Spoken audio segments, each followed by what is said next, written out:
자신의 고향에서 일어난 역사적 사건이기 때문이었다. 자료를 검토할수록 조작의 의혹이 짙어졌다고 한다. 특히 정여립이 싸워보지도 않고 자결했다는 점에 주목하고 있다.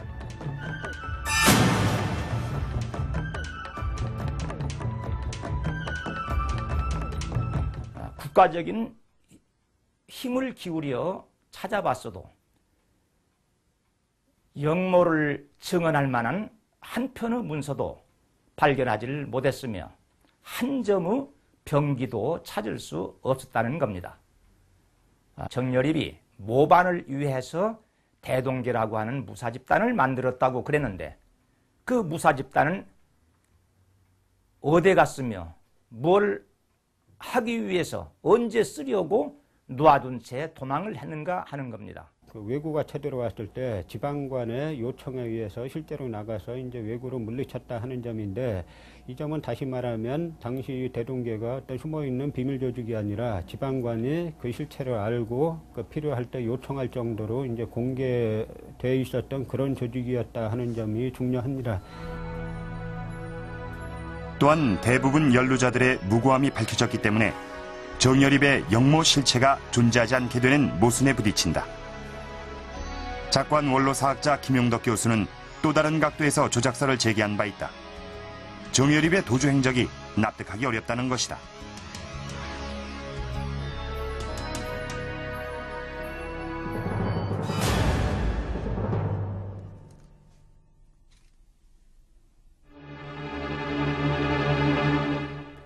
많은 사람들에게 영모가담의 증거가 됐던 서신. 실제로 정여립이 영모를 꾀했다면 도망가면서 서신을 불태웠을 것이란 점.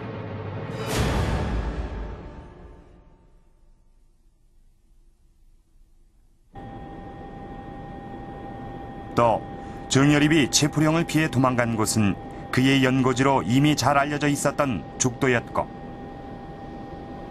게다가 자신의 행방까지 알렸다는 점 등이 영모 주모자로선 비상식적인 행동이란 주장이다.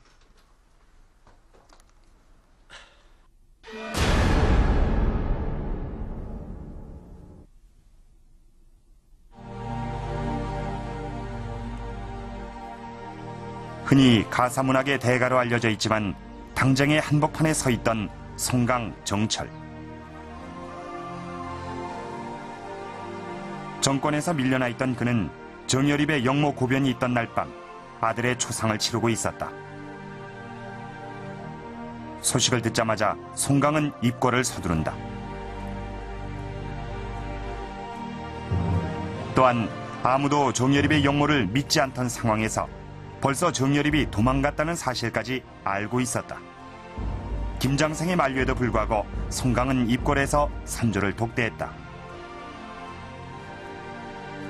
곧이어 수사 총책임자가 동인이었던 정원신에서 정철로 교체됐다.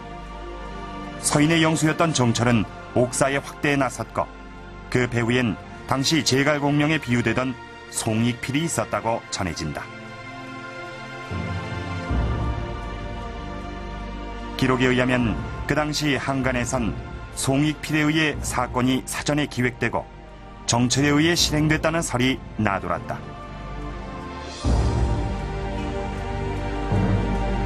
송익필의 동생인 송한필이 그 자기 부하들을 전라도 지역으로 보내서 이제 정여립이 성인이다 내지는 정씨가 왕이 된다라는 말을 조직적으로 퍼뜨렸는데, 이러한 말들이 나중에 그 정여립이 영모를 일으켰다라고 인정되는 아주 중요한 증거로 채택됐다는 점에서 이 송씨 형제가 배후에서 이 사건을 조종했다라는 그 동인들의 시각은 상당 부분 설득력이 있습니다.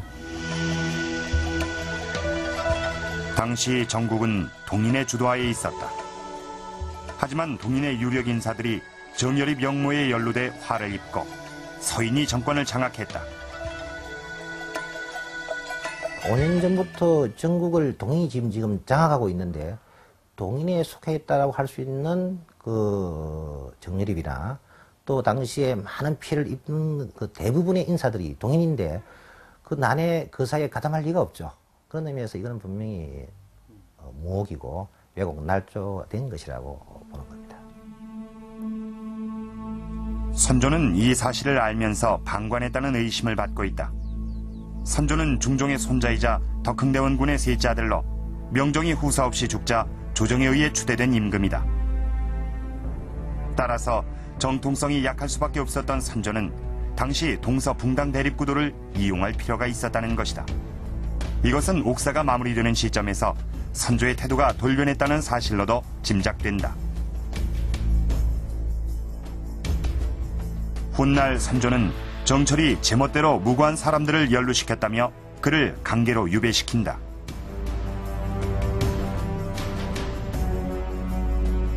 선왕의 유명을 받지 못한 상태에서 이제 임금이 되었기 때문에 그거에 대한 상당한 이제 컴플렉스를 갖고 있었고, 그러다 보니까 이 선조와 신하 사이에는 예전에 갖고 있던 임금과 신하 사이와는 좀 다른 그런 관계가 형성되어 있었습니다. 선조로서는 정여립 사건이 발생하자 이제 이 사건을 이용해서 이제 임금과 신하 사이의 관계를 이제 분명히 하는 그런 하나의 계기로 이용한 측면이 있고, 또 하나 그동안 10여 년 동안 집권하면서 세력이 강대해진 동인들의 세력을 이 정여립 사건을 이용해서 이제 약화시키고 붕괴시킨 그러한 측면이 있습니다. 이런 근거들에 입각해 정여립 영모 조작설이 강하게 제기되고 있다.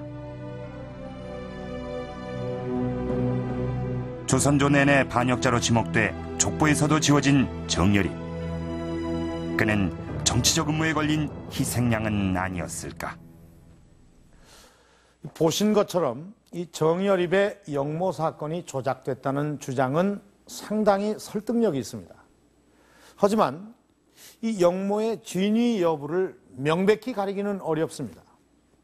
이 사건 기록이 임진왜란 때문에 유실이 됐고 또 정여립의 저술이 모두 불태워졌기 때문입니다.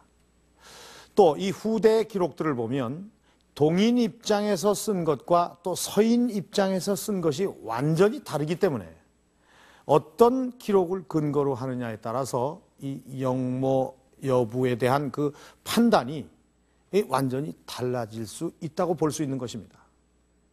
자, 그렇다면 이 정여립이 자주 했다는 말은 어떻게 해석을 해야 할까요?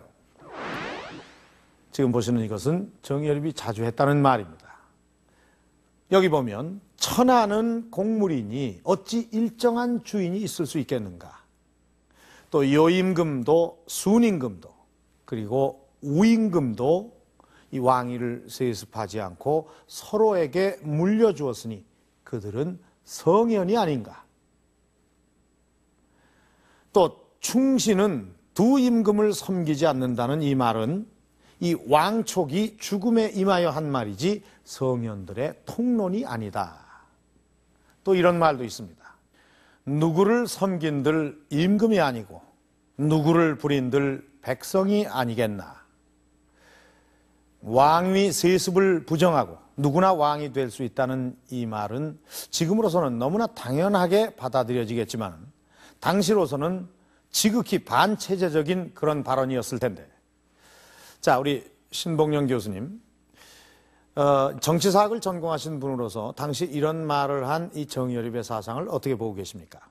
예컨대 왕이 무능했다거나 왕이 부패했다거나 왕이 포악했을 적에는 바꿀 수 있다는 얘기는 정치사상사의 오랜 화두가 되어 왔었습니다.